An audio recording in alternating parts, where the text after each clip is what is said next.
मी Anil R जिवकाटे, शिल्पनिदेशक संदाता, संत गगनाणे महाराज शासकीय औद्योगिक प्रशिक्षण संस्था नागपूर आपले सहर्ष स्वागत करीत आहे। आज आपण बघूया व्हॉट इज फायर, आग म्हणजे काय। तर आपल्याला माहित आहे की आग कशी लागते, कुठले कारण आहे, कुठले घटक आहेत ज्यामुळे आग लागते, फायर ट्रायंगल काय, फायर टेट्राहेड्रॉन काय, हे संपूर्ण आपण सविस्तरपणे या व्हिडिओच्या माध्यमातून बघूया। तर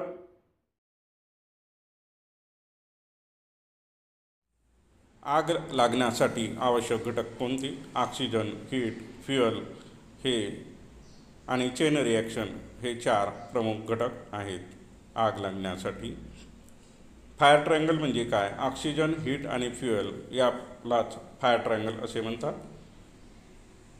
ऑक्सिजन, हीट, फ्युएल यामध्ये केमिकल रिएक्शन होऊन आग निर्माण होते, यालाच फायर टेट्राहेड्रॉन असे म्हणतात।